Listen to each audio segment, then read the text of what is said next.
প্রথমে আমার পক্ষ থেকে সবাইকে সংগ্রামী শুভেচ্ছা জানাচ্ছি এবং যারা এবার গণ অভ্যুত্থানে শহীদ হয়েছে তাদেরকে স্মরণ করছি এবং যারা এখনো পঙ্গুলি হাসপাতালে আছেন তাদের সঙ্গে আমি অত্যন্ত আত্মিকভাবে যুক্ত হয়ে আমার কথাগুলো বলবো। আর একই সঙ্গে আমরা যারা মুক্তিযুদ্ধ করেছিলাম একাত্তরে এবং তার সঙ্গে আমার যেসব বন্ধু বান্ধবদের হারিয়েছি তাদেরকেও আমি একই সঙ্গে স্মরণ করছি এবং আমরা অনেকে হয়তো ভুলে গেছি বা সেই সময়কার যে লড়াই সে লড়াইয়ের যে তত্ত্বগত দিক, সাংস্কৃতিক দিক, বুদ্ধিবৃত্তিক দিক, সকল তর্ক বিতর্ক সেটা আমরা অনেক হয়তো ভুলে গেছি। কিন্তু আসলে একটা জনগোষ্ঠী যখন আত্মসচেতন হয়ে ওঠে তখন স্বভাবতই ইতিহাসের দিকে তাকে বারবার নতুন করে ফিরে তাকাতে হয়, আমরা হয়তো ফিরে তাকাবো।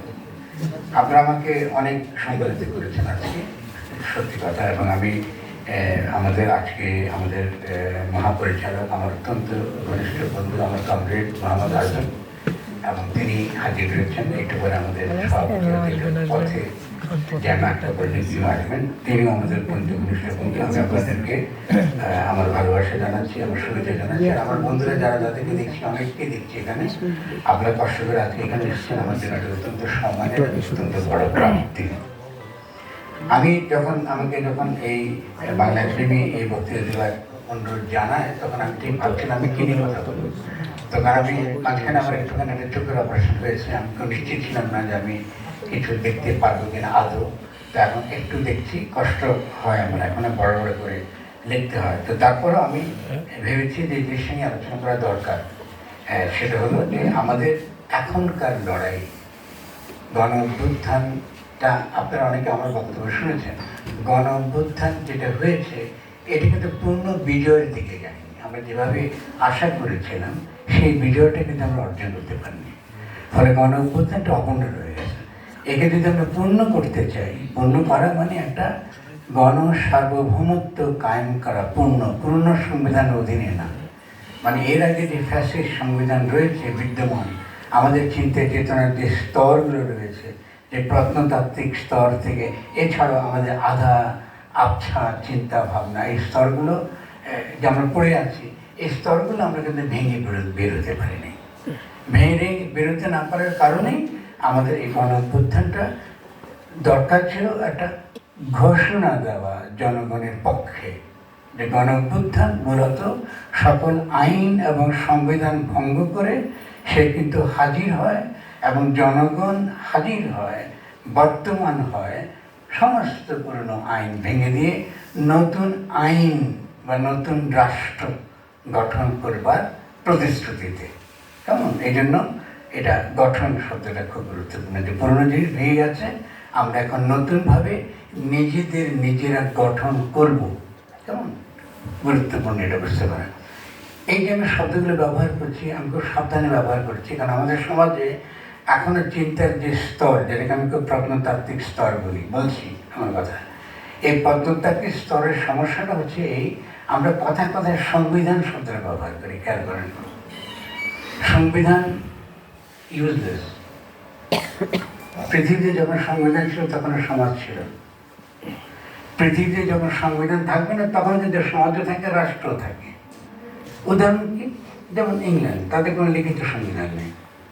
তাহলে জনগণের যে অভিপ্রায়টা বিভিন্নভাবে ব্যক্ত হয়, বিভিন্নভাবে হাজির থাকে, বিভিন্নভাবে বর্তমান হয়, তাকেই ব্যক্ত অর্থে রাষ্ট্র বলে। কেমন এটা কিন্তু আমরা অনেকে রাষ্ট্রের এই ধারণাটা জানি না বলে রাষ্ট্র বলতে আমরা একটু আইন বুঝি, রাষ্ট্র বলতে একটু আমরা বল প্রয়োগের হাতিয়ার বুঝি। আমি একটা পুরনো মার্ক্সবাদী ধারা থেকে বড় হয়েছি, ফলে রাষ্ট্র মাত্রই বল প্রয়োগের হাতিয়ার, এই ছিল আমাদের সে সময় ধারণা। ফলে এই বল প্রয়োগের যে হাতিয়ার, যে প্রতিষ্ঠান গড়ে উঠেছে, এটাকে দখল করতে আবার বল প্রয়োগই লাগবে। এর চেয়ে তার যে মডেল, রাজনৈতিক যে মডেলটা, এবং আপনি জানবেন যে 69 থেকে যে বামপন্থী ধারা গড়ে উঠেছিল সে কিন্তু ব্যর্থ হয়েছে রাষ্ট্র সম্পর্কে এই অনুমানগুলোর কারণে। লেনিন কি ব্যর্থ হয়েছিলেন? না, লেনিনের যে রাজনৈতিক কৌশল ছিল সেই কৌশলটা কিন্তু ঠিক একেবারে তার চর্চার দিকটা কিন্তু এই যে অনুমানের কথা আপনাদেরকে বলছি এটা কিন্তু ছিল না। তিনি কিন্তু সবচেয়ে বেশি জোর দিয়েছেন মতাদর্শিক সংগ্রাম। মতাদর্শিক সংগ্রাম মানে কি? বুদ্ধিভিত্তিক তর্ক বিতর্ক আলাপ আলোচনাকে প্রাণবন্ত করে তোলা, জীবন্ত করে তোলা।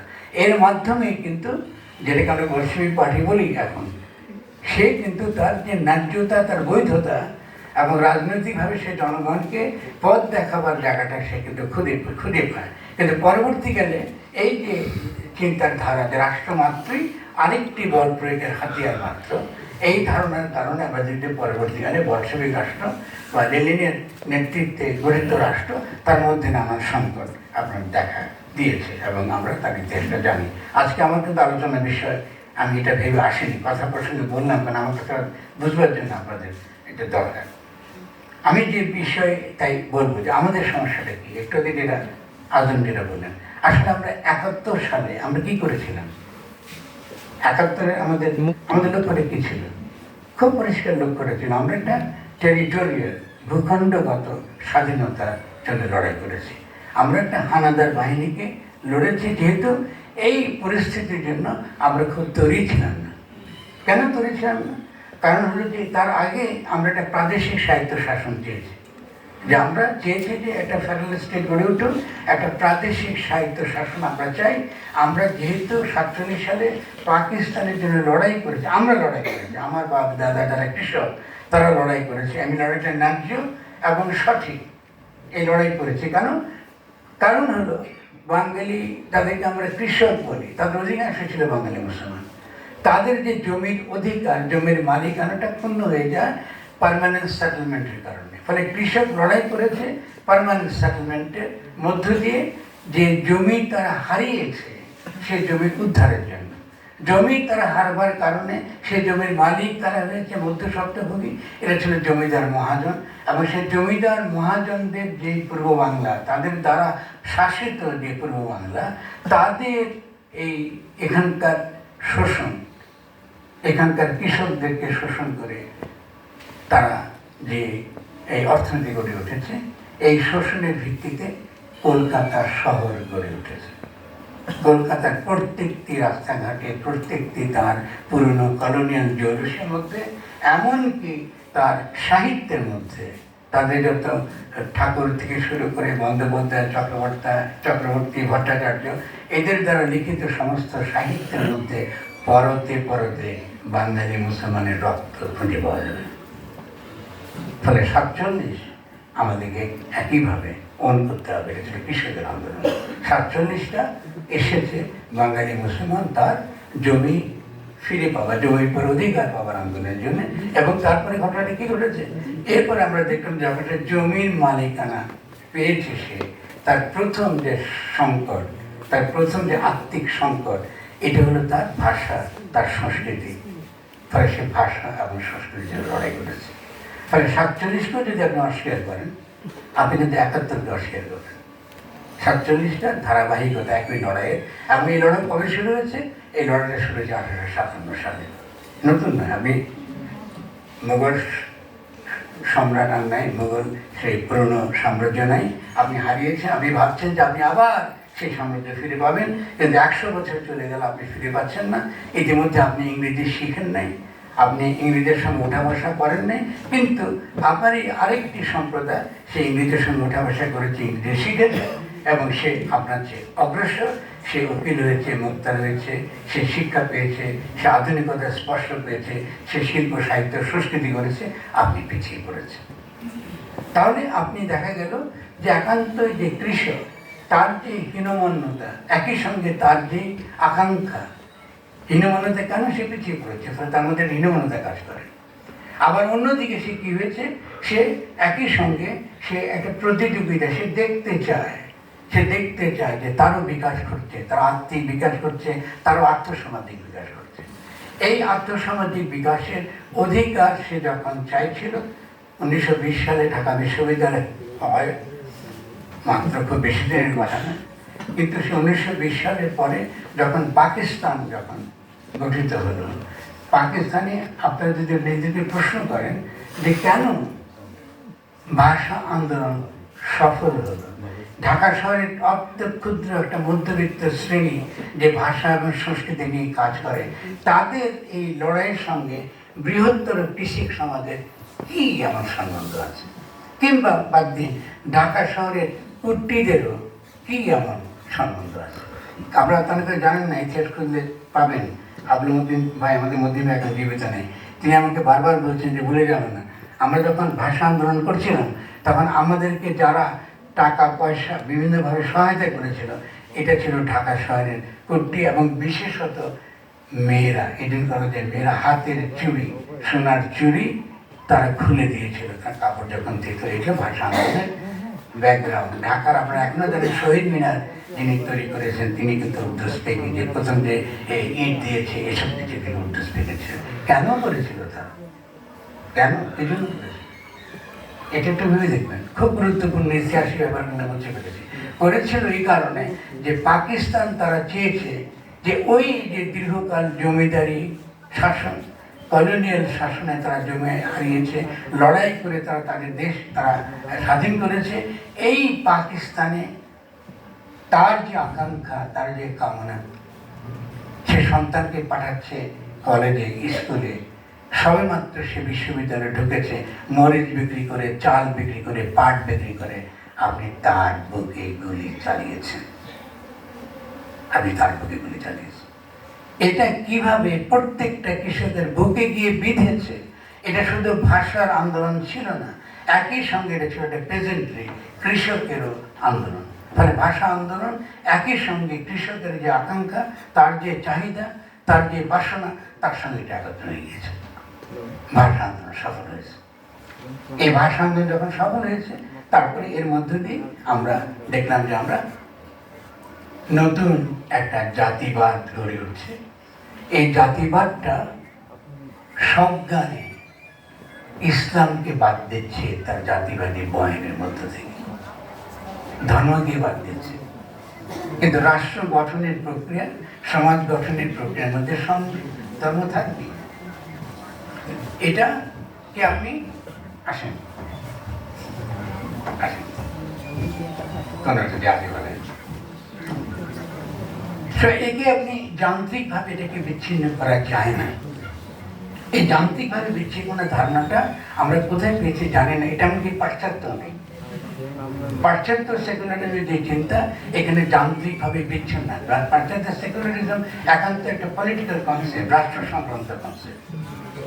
আমাদের এখানে সেকুলারিজম এসছে সাংস্কৃতিক ধারণা হিসেবে। এটা মারাত্মক জিনিস যে আমার সংস্কৃতি থেকে ইসলাম বাদ দিতে হবে, যে ধর্ম বলে কিছু নেই, বা ধর্মের কোনো ভূমিকা নেই।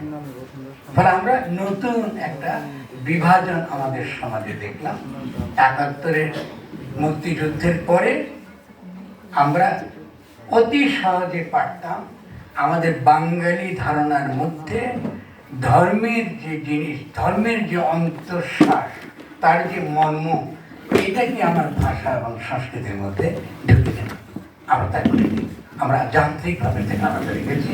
আমরা একজন ইসলামপন্থী, একজন সেকুলার নিয়ে লড়াই শুরু করে দিয়েছি। দুটো বিভাজন দুদিকে চলে গেছে। ধর্ম সম্পর্কে আমাদের অদ্ভুত ধারণা ছিল, বিশেষত বামপন্থীদের বিস্মিত করে আমাকে। কার্ল মার্কস কখনোই কিন্তু ধর্ম বিরোধী ছিলেন না। যেটা আমরা পড়ি তার বইতে এক লাইন পড়ি, বাকিটা বলে যাই যে ধর্ম হচ্ছে গরিবের অশ্রু। এই লোকে সে যা পায় না, যা সে পায়নি, এই যে তার না পাওয়ার বেদনা, তারই কিন্তু দীর্ঘশ্বাস হচ্ছে ধর্ম। তিনি কিন্তু ধর্ম বিরোধী লোক ছিলেন না, যে অর্থে আমরা ধর্ম বিরোধী কথাটা বলি। আর ধর্ম বিরোধী হবেন বা কেন? তার কথা ছিল, দেখো যদি আমি ধর্ম বিরোধী হই, যদি আমাকে নাস্তিকই হতে হয়, তাহলে তারা একটা মাত্র যুক্তি থাকতে পারে। সেটা কি? সেটা হলে মানুষের মহিমা কায়েম করা। যে আমরা ধর্মের নামে সমস্ত মহিমা আল্লাহর উপর চাপিয়ে দিই। বিশেষত ক্রিশ্চিয়ানিটির মধ্যে এটা প্রবল। আমরা আল্লাহর উপর চাপিয়ে দিই, সব মহিমা আল্লাহ। মানুষ নিজেকে নিঃস্ব করে দেয়। আপনারা ফয়েরব্যাগ পড়েছেন, আপনারা যদি পড়ে থেকে পড়ে দেখবেন ফয়েরব্যাগের মধ্যে খুব সুন্দর এসেন্স অফ ক্রিশ্চিয়ানিটির মধ্যে খুব পরিষ্কার লেখা আছে যে আমরা কি করে আমাদের সমস্ত মহিমা আল্লাহ আর মানুষ নিঃস্ব, মানুষের কোনো গুণ নেই। তারপরে স্বভাবতই মার্ক্স বলেছে, এই যে আমি নিজেকে নিঃস্ব করে আল্লাহর উপর সমস্ত মহিমা দিয়েছি, তাহলে নাস্তিক হওয়ার একটা মাত্র কারণ থাকতে পারে, সেটা কি? মানুষের মহিমা কায়েম করে। ফলে পাশ্চাত্য অ্যাথিজম এবং একই সঙ্গে নাস্তিকতা গড়ে উঠেছে হাত ধরাধরি করে।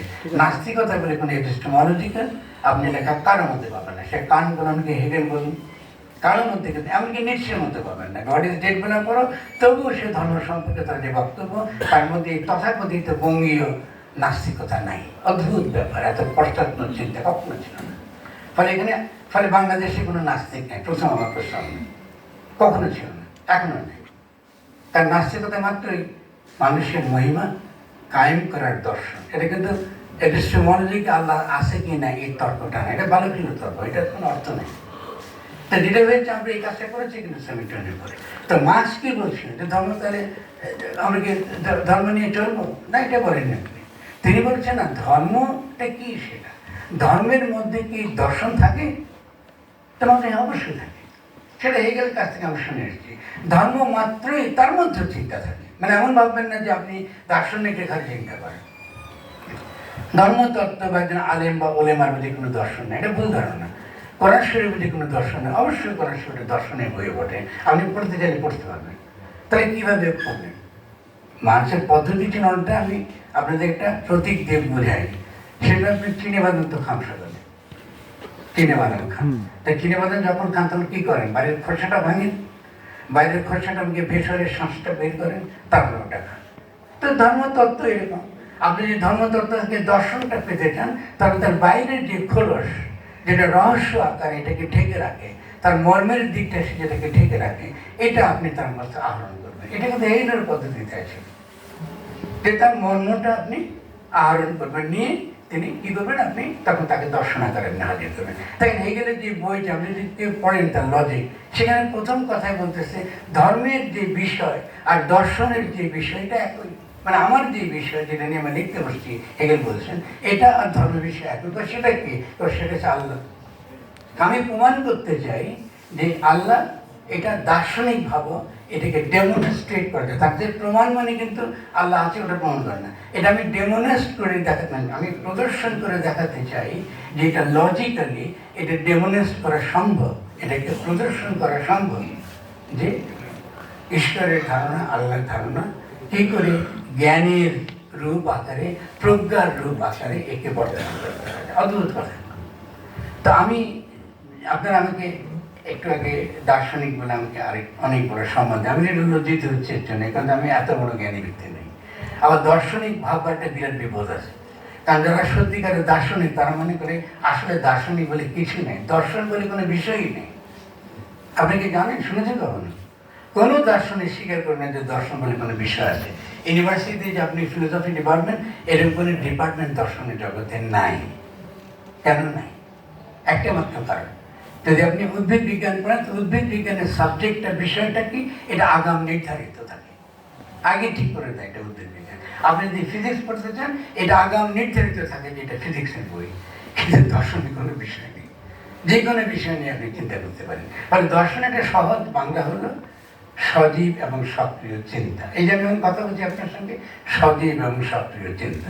প্রত্যেকটা মানুষ সহজাতভাবেই দার্শনিক, এটা তার ফিতরাতের অন্তর্গত, এটা তার স্বভাবের অন্তর্গত। তাকে এইভাবে আল্লাহ দুনিয়া পাঠাইছে। এই জন্য আল্লাহ কিন্তু মানুষকে বলে যে আল্লাহর খলিফা, কারণ তার মধ্যে ওই গুণটুকু আছে, চিন্তা করার ক্ষমতা, তার বিবেক দিয়েছে তাকে, চিন্তা করার ক্ষমতা দিয়েছে, ওটা দিয়ে তাই কিন্তু মায়ের পেট থেকে নামিয়েছে। মায়ের পেট থেকে তাহলে বেরিয়ে আসেন, আপনি কিন্তু আমি বগল তাহলে কোরআন শরীফ নিয়ে আসেন না, কেউ আনছেন কি? আনছেন? আনলে বলেন, আনতেও পারেন। যদি নিয়ে এসে থাকেন, কারণ আল্লাহ কোনো প্রিন্টিং প্রেস নাই আনফর্চুনেটলি। তাহলে আপনি কিন্তু এসেছেন বিবেক নিয়ে, আপনার বুদ্ধি নিয়ে, আপনার প্রজ্ঞা নিয়ে, আপনার কল্পনা শক্তি নিয়ে, বিভিন্ন বৃত্তি নিয়ে। তো সেজন্য সে বলছে যে কোরআন যখন তুমি পড়বে, এই যে তোমাকে বৃত্তি নিয়ে পাঠিয়েছি, এই যে তোমাকে বিভিন্ন রকম কি বলে কল্পনা শক্তি, বুদ্ধির শক্তি, কেমন যুক্তির শক্তি, এত কিছু দিয়ে তোমাকে পাঠিয়েছি, ওটার দ্বারা তুমি কোরআন পড়বে, যেন কোরআন কি এটা থেকে তুমি হেদায়েত পেতে পারো, পরামর্শ পেতে পারো।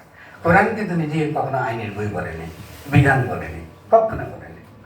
বলেছে আমি কি হুদালিল মুত্তাকিন, আমি যারা মুত্তাকি তাদের হেদায়েতের জন্য এসেছি, পরামর্শের জন্য এসেছি। যদি এই কথাটুকু, অন্য কথা বাদ দিন, শুধু এই কথাটুকু মনে রাখেন, আপনি সঙ্গে সঙ্গে বলবেন যে কোরআন কত বেশি দার্শনিক দিক থেকে কত ম্যাচিউর, সমস্ত আব্রাহামিক রিলিজিয়ান হিস্ট্রি আপনি আসেন, এই প্রথম সে নিজেকে একটা ধর্মগ্রন্থ দাবি করে নাই, কারণ কোরআন পড়ি, 1 নম্বর। 2 নম্বর, সে কখনোই দাবি করে না আমি তোমাকে বিধান দিচ্ছি।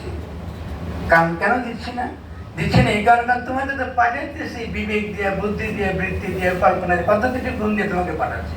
তো তোমার একমাত্র কাজ হলো কোরআনে পড়ো এবং পড়ে ওখান থেকে হেদায়েত পরামর্শের জন্য তুমি পড়ো। আপনি খেয়াল করেছেন আমরা কিন্তু ধর্মের সঙ্গে আমাদের সম্পর্কটা আমরা কি হবে, কোথায় নিয়ে আমরা চলে গেছি? আমরা পত্রিকাতে আমাদের ঢুকে গেছি কেন? এই যে সজীব এবং সক্রিয় চিন্তা, যেভাবে আপনার সঙ্গে কথা বলছি, সহজ হবে, সাবলীল ভাবে, সাধারণ ভাষা, দর্শন এই কাজটাই করে। দর্শন কোনো তথাকথিত শাস্ত্র না, শাস্ত্রবিদ্যা দর্শনের কাজ না। ধরেন অলওয়েজ তার যে লক্ষ্য হলো যে সে চাইবে আমার সহজ এবং স্বাভাবিক আমাদের যে বৃত্তি, সে বৃত্তিকে বিকশিত করা এবং সে বিকাশের জায়গায় দাঁড়িয়ে আমাকে জগৎকে নতুন করে উপলব্ধি করা। 1 নম্বর, আমরা অনেকে উপলব্ধি করি, কিন্তু অনেকে উপলব্ধি করে এটাকে আর প্রকাশ করতে পারি না, লিখি না, আর্টিকুলেট করি না। ফলে অনেকে যেটা আর্টিকুলেট করে তার মধ্যে দিয়ে নতুন ভাষা তৈরি হয়, নতুন সাহিত্য তৈরি হয়, নতুন চিন্তা তৈরি হয়। এগুলো দর্শন। তা আমি কিন্তু অদ্ভুত করে আমি কিন্তু আমাদের এই প্রসঙ্গ নিয়ে কথা বলতে এসেছি, এখান থেকে বদলে চলে গেছি। আমি যেটা বলতে চেয়েছি সেটা এই যে আমরা এই যে 24-এর এই আমাদের এই গণঅভ্যুত্থান হয়ে গেল জুলাই, 5ই আগস্টে আপনারা বলছেন যে আমরা দ্বিতীয় বিজয় পেয়েছি। তাহলে দ্বিতীয় বিজয় যে আমরা পেয়েছি, কিন্তু আমরা এই বিজয়টাকে পূর্ণ বিজয় করি নাই, এটা একটা অপূর্ণ বিজয় হয়েছে। কারণ আমরা কি করেছি, আমরা একটা রাষ্ট্র গঠন করেছি, যে রাষ্ট্রটা এর আগের যে ফ্যাসিস্ট সংবিধান শেখ হাসিনার প্রণীত, আমরা পুরো রাষ্ট্রকে ফ্যাসিস্ট সংবিধান অধীনে ঢুকিয়ে দিয়েছি in the name of constitution, সংবিধানের নামে, আইনের নামে। কারণ দেখা গেল কি, প্রথম জিনিসটা আমরা কি শিখছি, অভিজ্ঞতা থেকে দেখছি আমাদের জনগণ বা আমাদের বুদ্ধিবৃত্তিক যারা সমাজ, আমাদের সমাজ যারা বুদ্ধিজীবী শ্রেণী, তারা এখনো পর্যন্ত আইন এবং আমরা কি বলবো, আইন এবং রাজনীতি বা রাজনীতি এবং আইনের সম্বন্ধ সম্পর্কে জানেন না। যদি জানতেন তাহলে তারা বলতেন যে জনগণের গণ অভ্যুত্থানের পরে পুরনো আইনের মধ্যে ঢোকানোর কোনো অর্থ নাই, এটা একটা ঠাট্টা তামাশা ছাড়া কিছু, এটা একটা অজ্ঞতা, পশ্চাৎপদ চিন্তা। এই যে তথাকথিত সাংবিধানিক ধারাবাহিকতা বা সংবিধান ছাড়া দেশ চলে না, এই ননসেন্স, উকিলি ননসেন্সটা অতি সহজে আমাদের সমাজে কায়েম করা গেছে। কেন? কারণ আমরা সত্যিকার অর্থে এখানে বুদ্ধিভিত্তিক চর্চাটা করি নাই।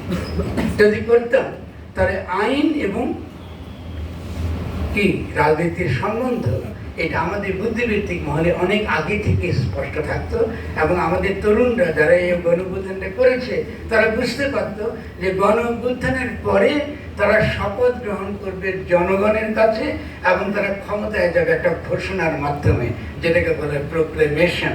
কোনো আইনের দ্বারা না, পুরনো সমস্ত আইন বাতিল হয়ে গেছে, তাকে বঙ্গোপসাগরে ফাঁসি দিতে হবে, কিন্তু এটা আমরা পারিনি। ফলে আমার আজকের যে বক্তব্য, মূল যে বক্তব্য, সেটা হলো খুব সহজ। সেটা হলো এই যে এখন আমাদের লড়াই, তাহলে যদি আমরা এই 5ই আগস্টের অপূর্ণ অভ্যুত্থানকে পূর্ণ বিজয়ের দিকে নিতে চাই, তাহলে আমাদের কি লাগবে? আমাদের প্রধান যে রাজনৈতিক কাজ, আমি আবারও জোর দিয়ে বলছি, প্রধান যে রাজনৈতিক কাজ, প্রধান যে রাজনৈতিক পরিষদ, সেটা হচ্ছে বুদ্ধিবৃত্তিক এবং সাংস্কৃতিক। এই দুটো বুদ্ধিবৃত্তিক এবং সাংস্কৃতিক লড়াইটা এখন যে কোনো কারণে সবচেয়ে প্রধান হয়ে উঠেছে।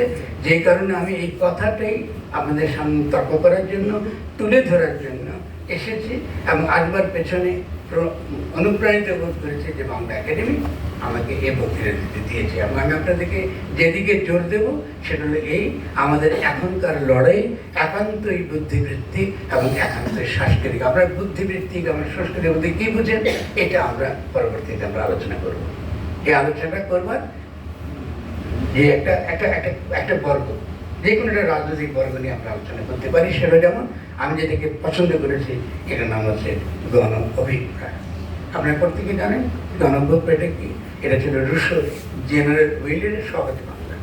ঠিক আছে, আপনি সমষ্টির অভিজ্ঞতা বলতে পারেন, কেমন যেভাবে বলতে পারেন, কিন্তু আমি যে গণ অভিপ্রায় কথাটা বলছি, কারণ মূলত জনগণের ধারণা এবং একই সঙ্গে সঙ্গে গণ ক্ষমতার ধারণা এবং গণ সার্বভৌমত্বের ধারণা, এই আমি যেটা বললাম গণ অভিপ্রায় কথাটার সঙ্গে জড়িত। যদি আমরা গণ অভিপ্রায়টা ভালো করে বুঝি এবং কি করে সমাজে একটা নতুন গণ অভিপ্রায় তৈরি হয়, তাহলে আমরা আগামী দিনের কর্তব্যগুলো আমরা বুঝবো। আমি এই সময় কতটুকু আছে আমি তো বলবো, আছে ঠিক আছে। আমি যেটা করেছি আগামের ভয়ে আমি একখানে দস্তাবেজ লিখে নিয়ে আসি। তো এটা আবার ছোট দিতে পড়তে পারি না, দেখে ভয় পাবেন না, ছোট অক্ষরে হলে অবশ্য লেখা যাবো। আমি কিন্তু এটা পড়বো না, কারণ আমি বিরক্ত হয়ে যাবো। এটা আমি দিয়ে যাবো যে বাংলা ইংরেজি লিখেছি, তারা যদি দয়া করে ছাপেন তো ছাপবেন। কিন্তু আমার আজকের যে আলোচনাটা, এটা তো সাবজেক্ট, এটার পাশে এটা হয়তো পরবর্তীতে আমরা সবাই করতে পারবেন। এখান থেকে আমি কিছুটা বিচ্ছিন্ন বিক্ষিপ্ত হয়ে পড়বো, যেন আমরা আলোচনাটা একটু প্রাণবন্ত হয়, আপনারা যেন আমার সঙ্গে অংশগ্রহণ করতে পারেন। আর আমি একটু আপনাদের কাছে খুব অদ্ভুত লাগছে আমরা আপনার সামনে দাঁড়িয়ে, সেটা নেই বাংলা একাডেমি আমাদেরকে কোনো কথা বলতে ডাকেনি।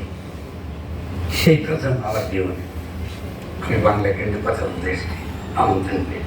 আর আমাদের দেশ সম্পর্কে একটা ধারণা, আমাদের প্রতিষ্ঠান সম্পর্কে একটা ধারণা আপনারা এর দ্বারা পেলেন। তার মানে যারা এর কথা বলতে এসছেন, আমার কোনো অভিযোগ না, আমি অভিযোগ করতে আসি। এটা হচ্ছে আমাদের যে বুদ্ধিবৃত্তিক হাল, আমাদের সমাজে যে বুদ্ধিবৃত্তিক যে চরিত্র, তার যে অবস্থা, আমরা যে তথাকথিত বুদ্ধিবৃত্তি তাদেরকে বলি, তাদের যে আচরণ এবং অভ্যাস, এই অভ্যাস সম্পর্কে সতর্ক থাকার জন্য আমি আপনাদেরকে এই কথাটা বলেছি। তাহলে আমাদের প্রশ্নটা এইভাবে আমরা তুলতে পারি আবার যে গণঅভ্যুত্থান হয়েছে, সত্যি কথা, কিন্তু গণঅভ্যুত্থান বিজয় গণঅভ্যুত্থান হয়নি। তো বিজয় গণঅভ্যুত্থান কেন হলো না?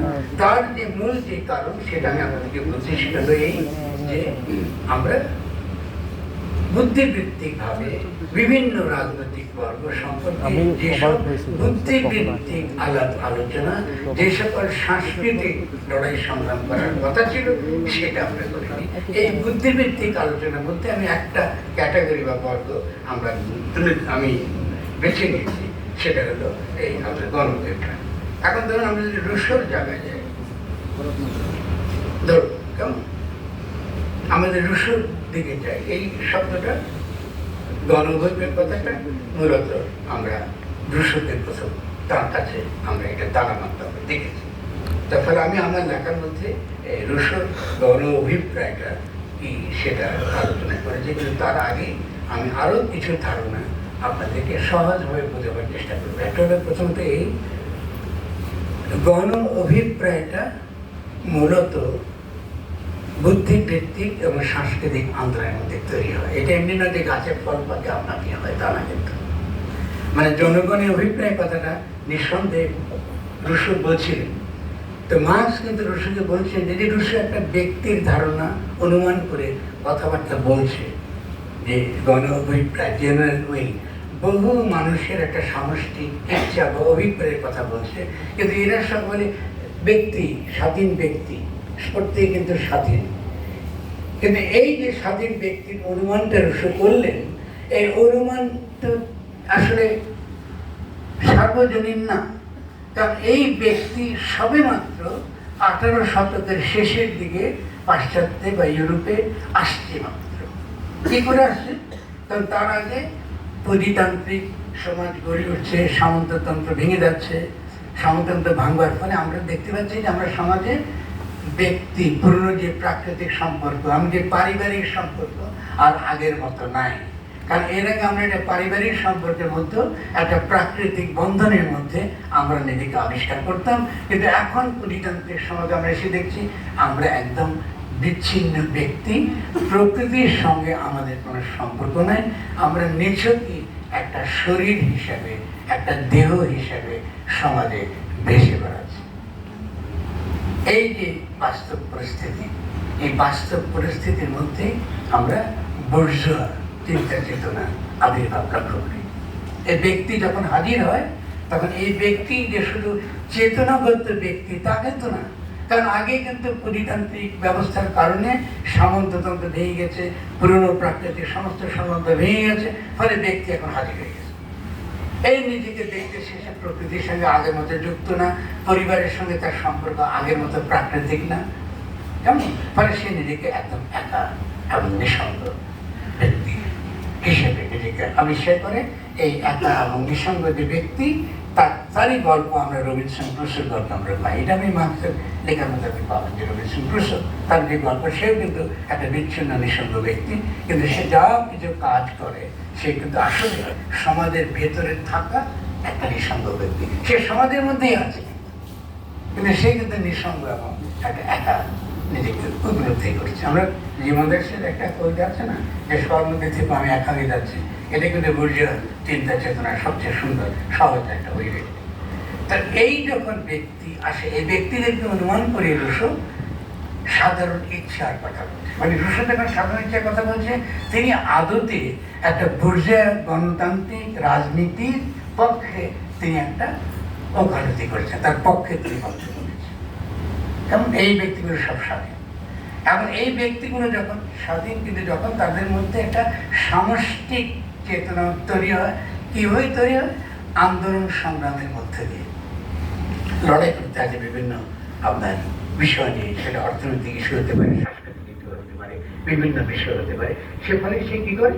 সামষ্টিক হয়ে ওঠে, জেনারেল উইল হয়ে ওঠে, সামষ্টিক ইচ্ছা হয়ে ওঠে আন্দোলন সময়ের মধ্যে দিয়ে। যখন সে সামষ্টিক ইচ্ছা হয়ে ওঠে আন্দোলন সময়ের মধ্য দিয়ে, যখন আন্দোলন ক্রমশ পরিণত হয়, তখন সেটা হয়ে ওঠে গণশক্তি। কারণ দেখুন, খুব সহজ, আমাদের বাংলাদেশের অভিজ্ঞতা থেকে আমরা মিলিয়ে নিই। আপনারা গণ আন্দোলন শুরু করেছেন, গণ আন্দোলন করেছে শুধু একটা না, বিভিন্ন সময়। গণ আন্দোলন যখনই একটা পর্যায়ে একটা কোয়ালিটেটিভ স্তর অতিক্রম করে, এটা তখন গণশক্তিতে পরিণত হয়, কিংবা তার কিছু গণশক্তি হয়ে উঠবার লক্ষণগুলো ধরা পড়ে।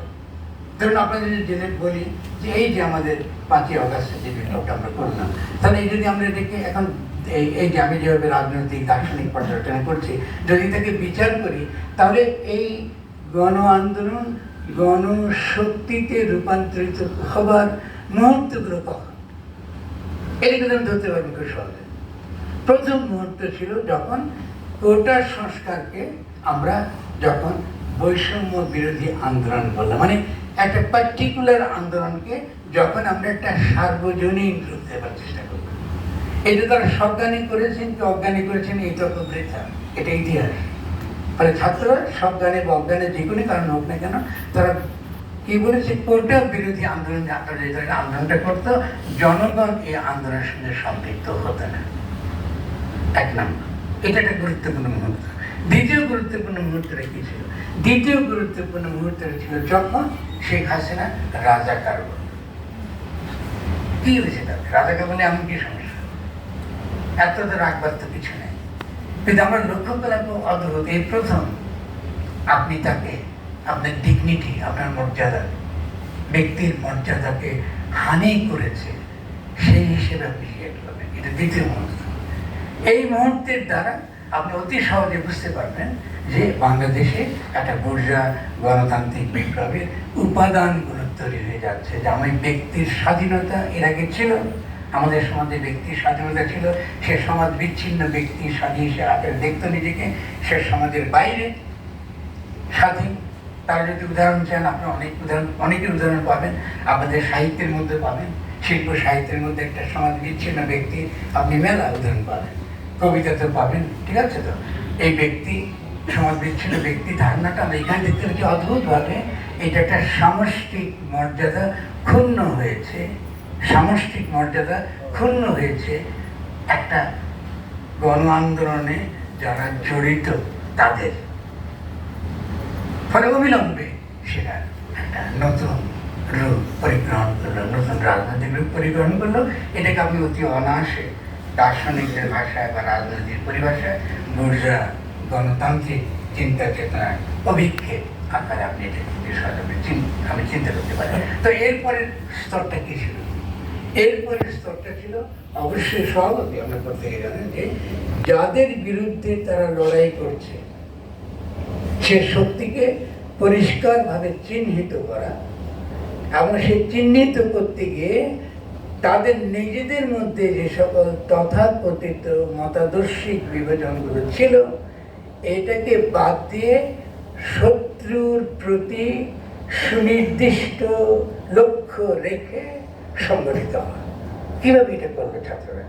এটা তারা করেছে, আপনি যখন আন্দোলনের নেতৃত্ব, স্থানীয় নেতৃত্ব দেবেন, সেখানে তারা এমন ব্যক্তিদের রেখেছে যাদের কোনো দলীয় পরিচয় নাই, কিংবা তারা অংশগ্রহণ করেছে বটে কিন্তু কোনো দলীয় পরিচয় নেই না।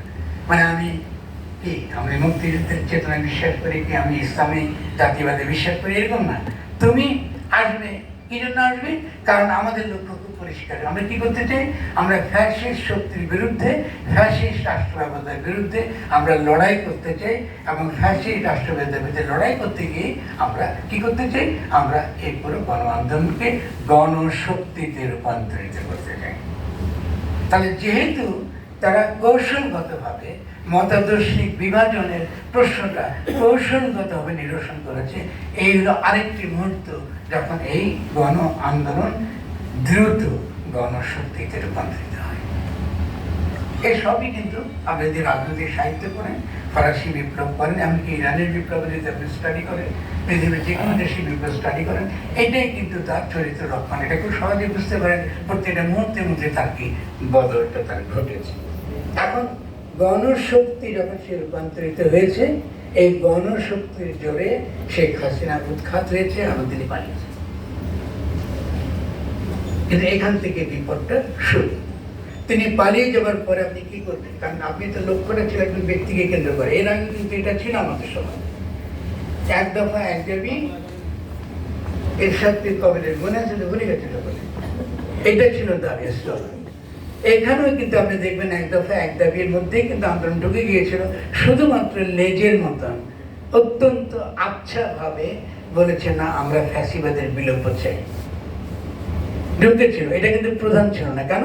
কারণ তখন আন্দোলনের মধ্যেই ওই পুরনো সে রণধ্বনি, সে পুরনো রণধ্বনিকে আবার রিপিট পুনরাবৃত্তি করা হয়েছে।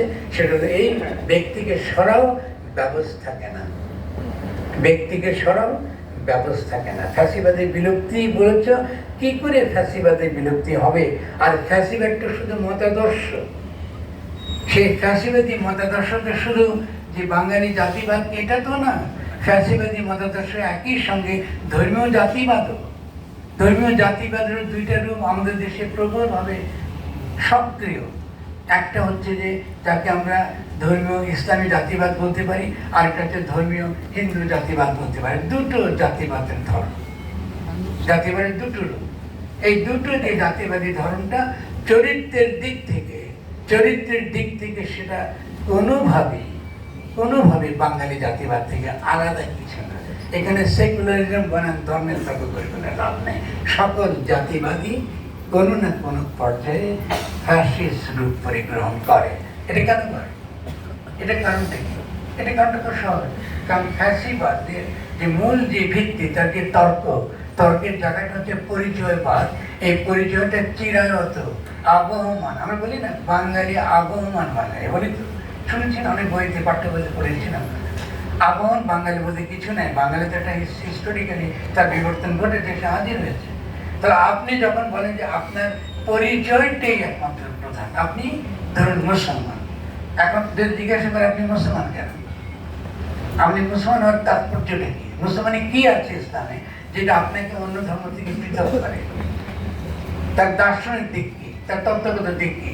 আপনি কিছু বলতে পারছেন না। আপনি কিছু কাল্টিজম, কিছু আকিদা, কিছু চর্চাকে আপনি হাজির করছেন যে এটা একটা পরিচয় মাত্র। আমি যে 5 ওয়াক্ত নামাজ পড়ি, যদি এই মসজিদে যেতে হয় মুসলমান, আমার টুপি থাকতে হবে এরকম, আমার পোশাক এরকম হতে পারবে, আমি তার মুসলমান। আর মুসলমান হওয়ার পথ কি? অপর করা, অপরের বিপরীতে আমি মুসলমান, হিন্দুর বিপরীতে আমি মুসলমান। আর হিন্দু ঠিক তেমনি মনে করে মুসলমানের বিপরীতে আমি হিন্দু। কিন্তু সনাতন ঐতিহ্যে, সনাতন ধর্মের যে দীর্ঘ সমৃদ্ধ ইতিহাস আছে, সেই ইতিহাস কিন্তু সে জানে। ঠিক তেমনি আজকে যদি কোনো একটা সত্যিকারের মুসলমান খুবই আন্তরিক, সে তার সবই ভালো, যদি জিজ্ঞাসা করেন ইসলামের দার্শনিক বক্তব্য কি, আজকে আধুনিক বিশ্বে ইসলামের কি আছে দেবার, সে কি কিছু দিতে পারবে? তার পাশ্চাত্যে হেগেল আছে, কান্ট আছে, রুশো আছে, মার্কস আছে, ইসলাম কি দিতে পারবে, কি এমন দিতে পারবে যেটা সে পাশ্চাত্যের সঙ্গে মোকাবেলা করে কিছু দিতে পারবে না। তাই সেটা দেবার যে একটা গুরুত্বপূর্ণ কাজ। আমি কেন মুসলমান থাকবো?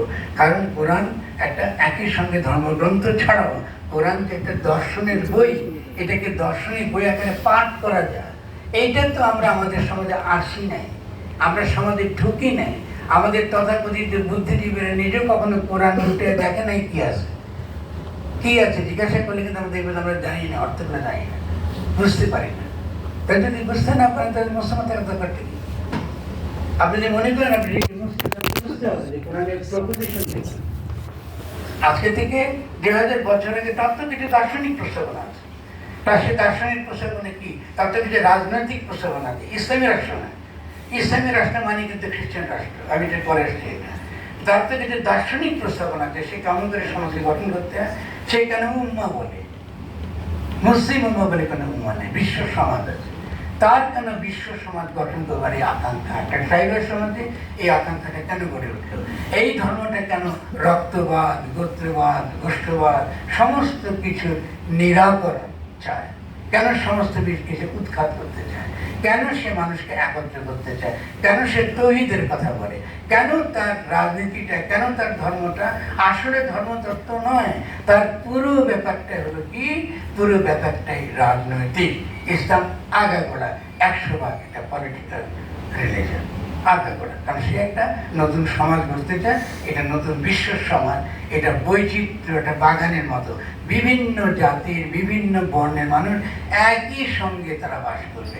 কি করে করবে? কারণ তারা প্রত্যেকে এককে মানে, তারা একের অধীন, এটা তারা মানে, তারা বিভিন্নভাবে বিভক্ত হবে না। এটা তার পলিটিক্যাল প্রপোজিশন। আপনি মানতে পারেন, নাও মানতে পারেন।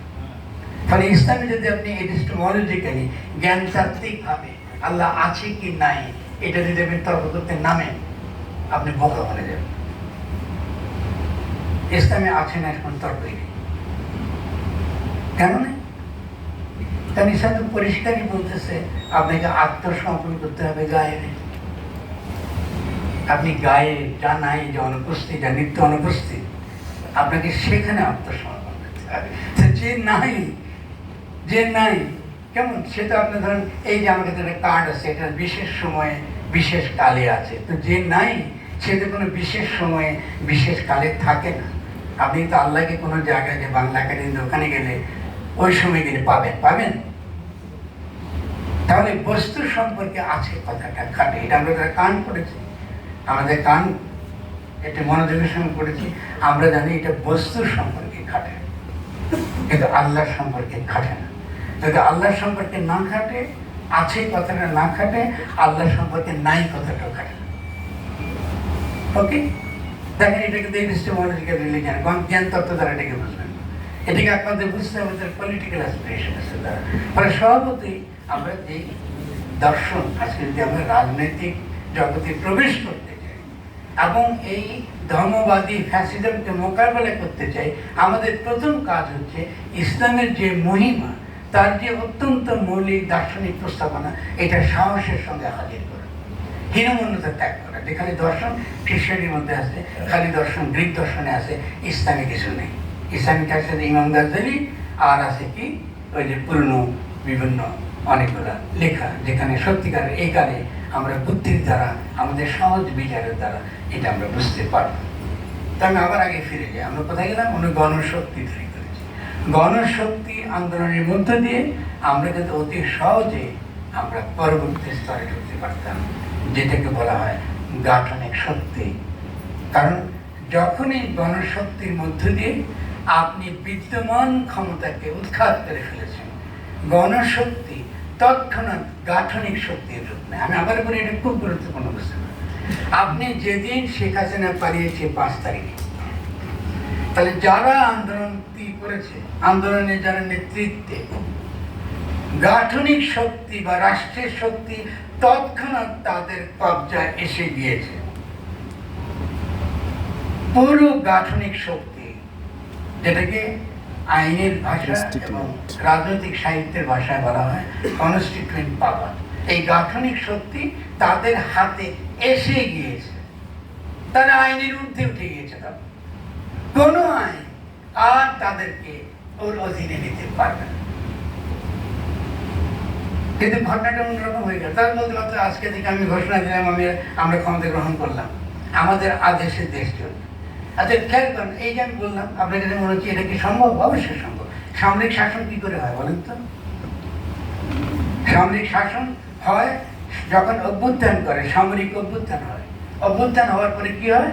সামরিক শাসন ঘোষণা দেয়, অধ্যাদেশ দেয় না, ঘোষণা দেয় আজ থেকে ফরমান দ্বারা রাষ্ট্র চলবে।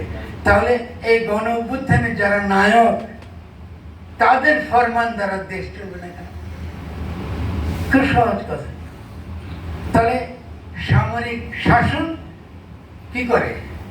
তারা সংবিধানকে স্থগিত রাখে। তারপরে কি করে? একটা পদ্ধতি করে, শয়তানি করে। সে নিজের একটা কিংস পার্টি বানায়। কিংস পার্টি বানিয়ে আবার তারা পুরনো সংবিধানকে আবার পুনর্বহাল করে। আর ওই পুরনো সংবিধানের 142 অনুচ্ছেদ অনুযায়ী 2/3 ভোটে তারা পাশ করে যে তারা যে এই সামরিক অভ্যুত্থান করেছে এটা বৈধ। খেয়াল করেছেন? আপনি কেউ কিন্তু এই যে রাজনীতির এই যে আইন এবং রাজনীতির এই সম্পর্ক কখনোই কিন্তু আমাদের বুদ্ধিবৃত্তিক জগতে আমরা এটা আলোচনা করি না। কেন করি না? কারণ আমাদের কিন্তু বুদ্ধিজীবী নাই, এই জন্য করি না। কারণ বুদ্ধিজীবী তার সবচেয়ে প্রধান লক্ষণটা হচ্ছে সে রাজনৈতিকে নতুনভাবে গঠন করে, নতুন রাজনৈতিক দিশা দেখায়, কি করে একটা জনগোষ্ঠী নিজেকে গঠন করবে এবং সামনে এগিয়ে যাবে তার পথে দেখায়। তাহলে আমরা এটা করতে পারি না। তারা সেরকম কোনো অধ্যাদেশ বা ফরমান দিতে পারে না। তারা ভেবেছে কি? তারা ভেবেছে আমরা তারা এখন এই কেমনি কি করবো, রাষ্ট্র কি করে চালাবো। তারা ওই শেখ হাসিনার ফ্যাসিস্ট সংবিধান এবং তারই যে প্রেসিডেন্ট সে যোগ্য, তার অধীনে গিয়ে আনন্দের সহিত তারা শপথ গ্রহণ করেছে। পুরো গণ অভ্যুত্থান আমরা পিছিয়ে পড়লাম। তাহলে আমরা এখন আমি এই সমালোচনা কেন করছি?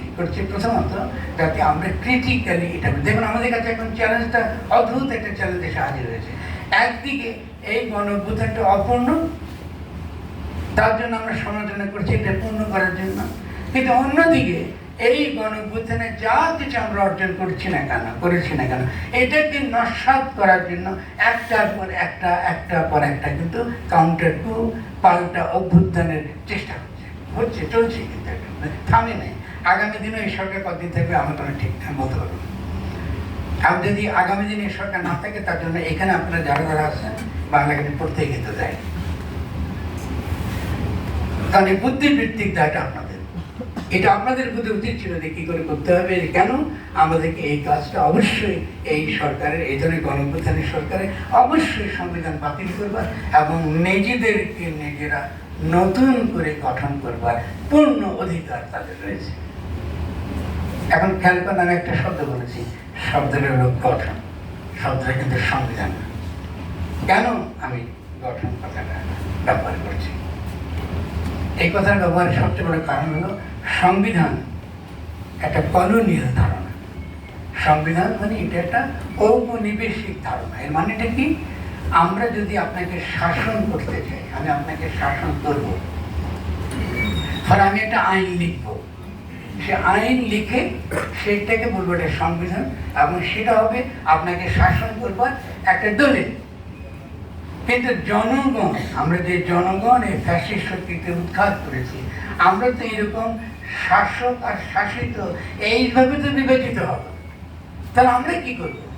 আমরা নিজেদেরকে নিজেরা গঠন করবো। এই হলো শব্দটা কিন্তু গঠন।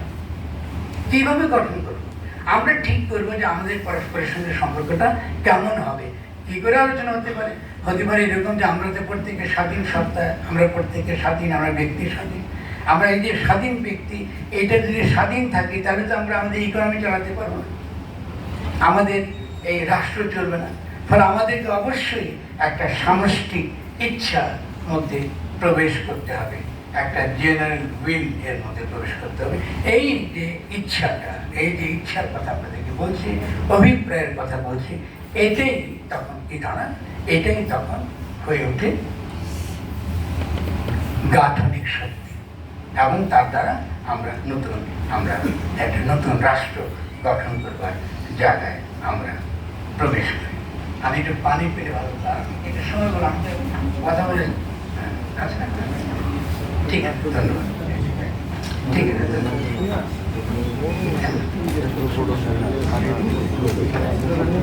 এখন তাহলে এই যে গঠন কথাটা বললাম,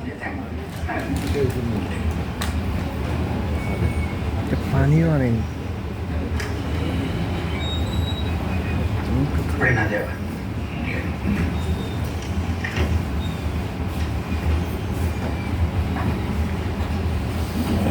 এই যে গঠন কথাটা বললাম, এই গঠন কথাটা বাংলাদেশের ক্ষেত্রে ধরুন আমরা এই গঠন কথাটার মধ্যে আমরা একটা নতুনভাবে রাষ্ট্র গঠনের কথা বলছি অবশ্যই, কিন্তু আমি শুরুতে আপনাদেরকে বলছি রাষ্ট্র সম্পর্কে আপনাদের যে ধারণা, আমরা রাজনৈতিক সাহিত্যে বা দর্শনে ঠিক রাষ্ট্রকে এইভাবে বিচার করেন। দেখুন আমরা ইংরেজিতে বলি স্টেট মানে অবস্থান। আমরা কি করে বর্তমান থাকি এটাই বলে রাষ্ট্র। আমরা সহজ সংজ্ঞা,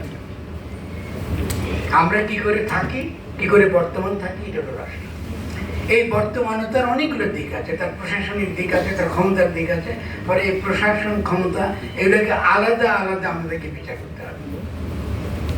আমরা যে বর্তমান থাকি, বর্তমান থাকাটা ক্ষেত্রে কি ধরনের ক্ষমতা আমাদেরকে বর্তমান থাকাটাকে সুন্দর করতে পারে, পারস্পরিক সম্পর্ককে ভালো করতে পারে।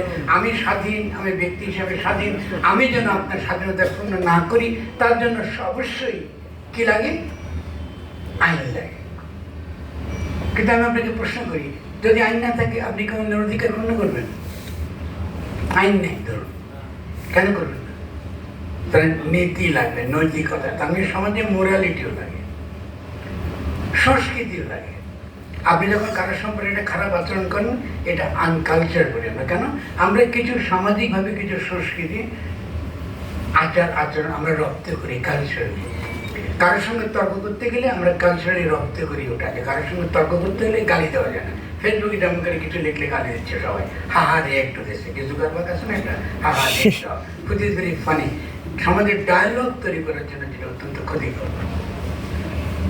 সমাজে যদি সম্পর্ক তৈরি করতে চাই, সমাজে তো ডায়ালগ লাগবে, আলাপ আলোচনা লাগবে, কথাবার্তা বলতে হবে।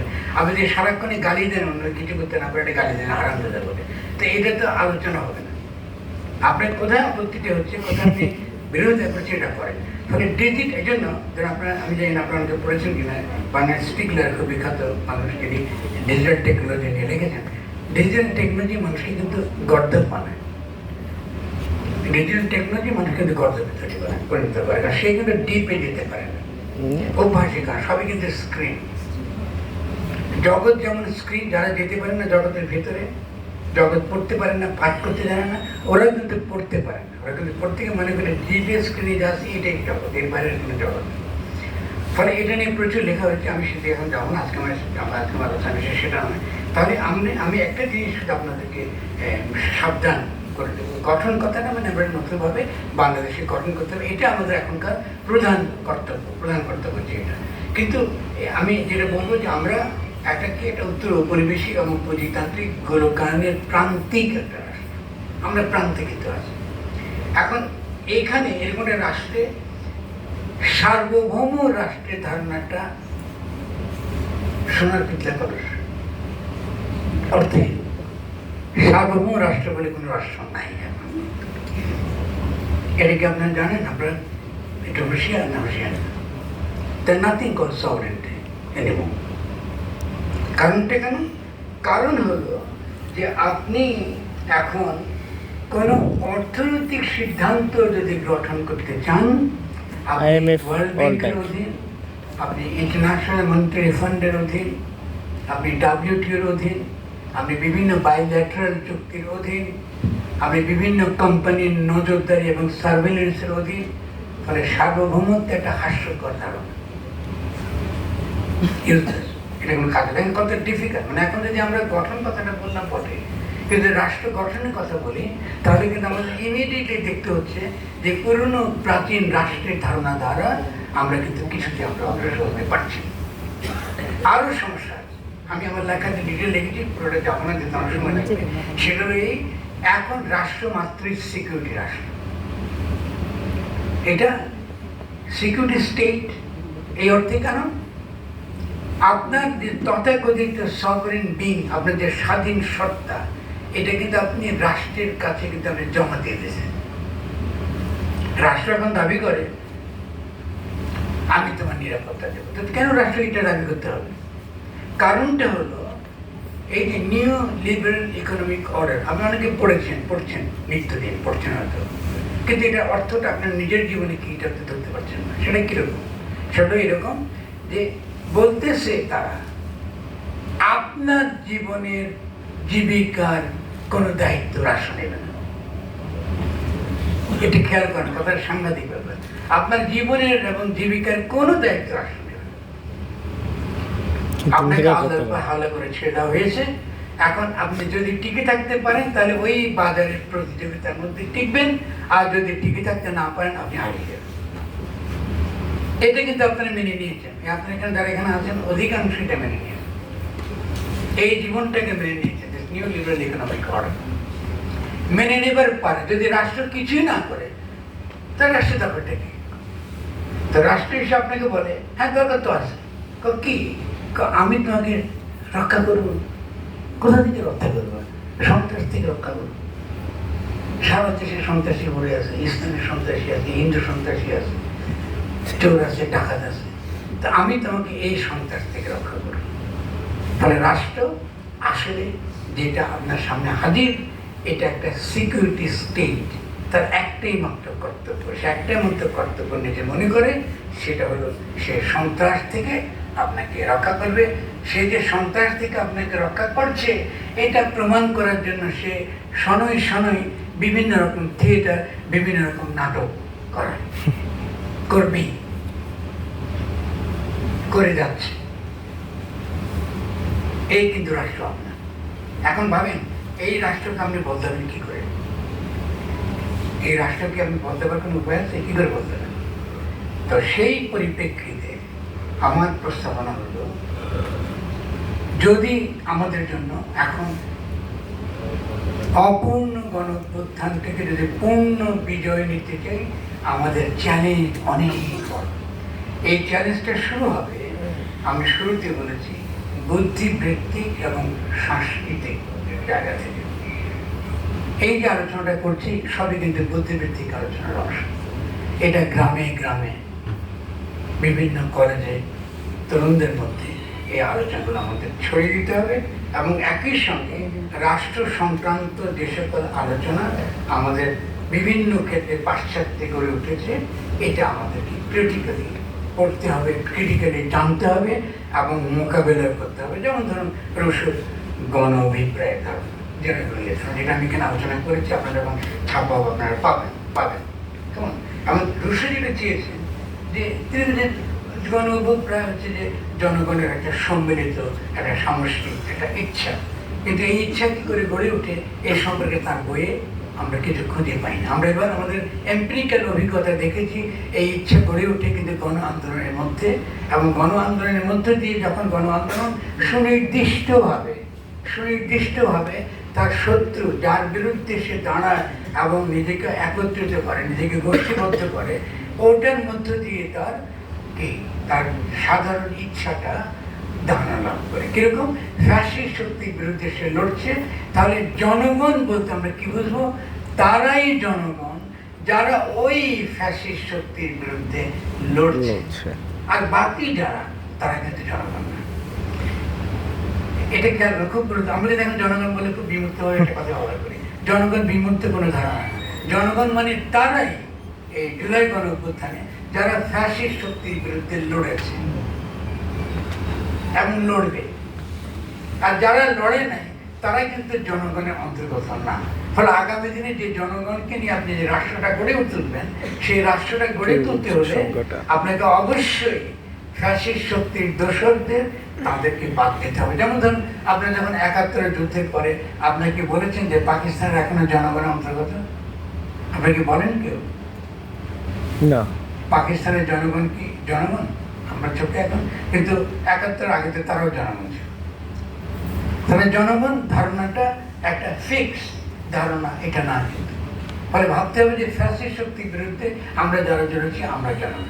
তাহলে কি আমরা আওয়ামী লীগকে বাদ দেবো, ছাত্রলীগকে বাদ দেবো, অন্য সকল ফ্যাসিস্টকে বাদ দেবো? না, এটা বলি না।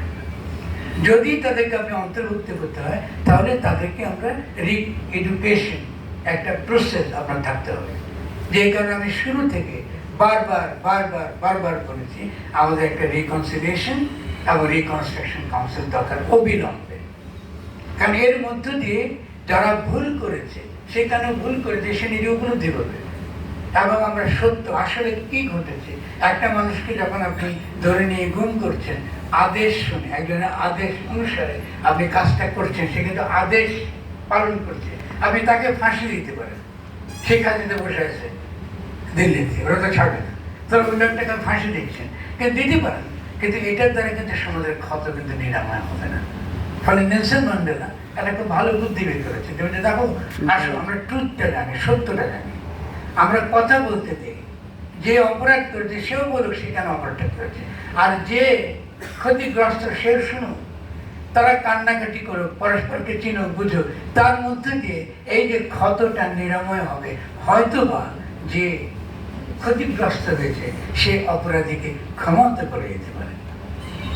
ফলে ট্রুথ এবং জাস্টিস, এই যে ক্ষমা করে দেবার একটা শর্ত তৈরি করা, বুদ্ধিবৃত্তিক, আবেগের, সাংস্কৃতিক শর্ত তৈরি করা, এটা কিন্তু রাষ্ট্র গঠনের অত্যন্ত অপরিহার্য উপাদান। আমি এই যে রিকনসিলিয়েশন এবং রিকনসিলিয়েশন কথা বারবার বলে গেছি, আমি আমাদের বুদ্ধিজীবীদের মধ্যে অদ্ভুতভাবে আমরা কোনো সাড়া পাইনি। তারা কি ধরনের প্রশ্ন করেন, আওয়ামী লীগকে আপনি নিষিদ্ধ করতে চান? অবশ্যই চাই। যদি কু ক্লাস ক্লান যদি নিষিদ্ধ থাকতে পারে, যদি জার্মান নাৎসি পার্টি ইস্যু থাকতে, তো আওয়ামী লীগ নিষিদ্ধ থাকবে, অসুবিধার কথা। কিন্তু আমাদের যেটা দরকার, আমি তো শুধু নিষিদ্ধ করে তো আমি থাকছি না। যদি দর্শন আমার বিষয় হয়, সমাজ গঠন, রাষ্ট্র গঠন আমার কাজ হয়, আমি অবশ্যই ট্রুথ অ্যান্ড জাস্টিসের মতোই একটা রিকনসিলিয়েশন এবং রিকনস্ট্রাকশন আমরা কাউন্সিল চাই। তো সেইভাবে আমরা আসলে এগিয়ে যাব। এখন রুশোর এই যে আপনার তার যে গণ অভিপ্রায়ের যে ধারণা, সেই গণ অভিপ্রায়ের ধারণাটা সে কারণে আমাদের জন্য অত্যন্ত গুরুত্বপূর্ণ। আমরা দেখবো যে এটা খুবই গুরুত্বপূর্ণ একটা ধারণা, এবং সেটা আমাদের এই গণ অভিপ্রায়টা কিন্তু তৈরি হয়, গণ অভিপ্রায়টা তৈরি হয় জনগণের বুদ্ধিবৃত্তিক কর্মকাণ্ড এবং সাংস্কৃতিক কর্মকাণ্ডের দ্বারা। আপনারা হয়তো কিছুটা ক্ষুদ্র হলেও আমাকে একটা কৃতিত্ব দেবেন যে দীর্ঘকাল আমি আমাদের সমাজের বিভাজন, ধর্ম বনাম সেকুলারিজম, এই বিভাজনের বিরুদ্ধে, এই বাইনারির বিরুদ্ধে লড়াই করেছি। ধর্ম বনাম সেকুলারিজম, এই বিভাজন থেকে আমাদের মুক্ত হতে হবে, এটা আমাদের এখনকার সবচেয়ে বড় বুদ্ধিবৃত্তিক কাজ। কিন্তু খেয়াল করেন, এই বিভাজন থেকে মুক্ত হয়ে আমরা যখনই একটা গণ অভ্যুত্থান করলাম, সঙ্গে সঙ্গে আমরা ধর্মবাদী ফ্যাসিস্টদের দুটা রূপ দেখছি না চোখের সামনে। তাহলে এটা তো বাঙালি জাতিবাদের আরেকটা রূপ, তার বিরুদ্ধে তো লড়াই করতে হবে। আমরা তো দেখছি না বুদ্ধিবৃত্তি মহলে তার জন্য কয়টা লড়াই আমরা দেখছি না, এটাকে সমাধান করবার আমরা কোনো পথ দেখছি না। সনাতন ধর্মাবলম্বীরা তারা অত্যন্ত ন্যায্যভাবে, যেহেতু একটা গণঅভ্যুত্থান হয়ে গেছে, অত্যন্ত ন্যায্য কারণে তারা তাদের দাবি দেওয়া নিয়ে আসবে, কারণ এর জন্যই আমরা লড়াই করছি। আমরা সবার সমাবেশের অধিকার চাই, কথা বলার অধিকার চাই। তাদের অনেক কথা পছন্দ নাও হতে পারে, কিন্তু এটা কথা বলবার অধিকার তাদেরকে দিতে হবে। যেই বলব অধিকার দিতে হবে, কিন্তু দিয়ে কি করবো? একটু করে বসে থাকবো না, বসে থাকবো না, আমরা নেগোসিয়েট করবো, আমরা কথা বলবো যে তুমি যে দাবি দাওয়া দিয়েছো সেই দাবি দাওয়াগুলো সবটা আমাদের কাছে গ্রহণযোগ্য না, কারণ আমরা সমষ্টির সকলের মধ্যে আমরা থাকতে চাই। তারা কি একদিনের জায়গায় 5 দিন ধরুন ছুটি চেয়েছে, আরে ভাই আমি তো তার পক্ষে, ঠিক আছে 5 দিন দিবেন না তো 3 দিন দেন, নেগোসিয়েট তো করা পসিবল। এবং সবচেয়ে উল্লেখযোগ্য যেটা, তারা কিন্তু কোনো পলিটিক্যাল দাবি তুলে নেয়, যে খেয়াল করেন আর্ধভাব পড়েন, আপনি কোনো পলিটিক্যাল দাবি নেন তারা তুলে, এমন না যে দাবি নিয়ে আপনি আলোচনা করতে পারেন। আপনি এটা বোর্ড তো বসাতেই পারেন, সংখ্যালঘু বোর্ড বা সনাতন ধর্মাবলম্বী বোর্ডের বোর্ড বিভিন্নভাবে প্রতিটা দেশে আছে। তাহলে আমরা যেটা সমাধান করতে পারি সেটাকে সমাধান আমরা কেন করতে পারিনি?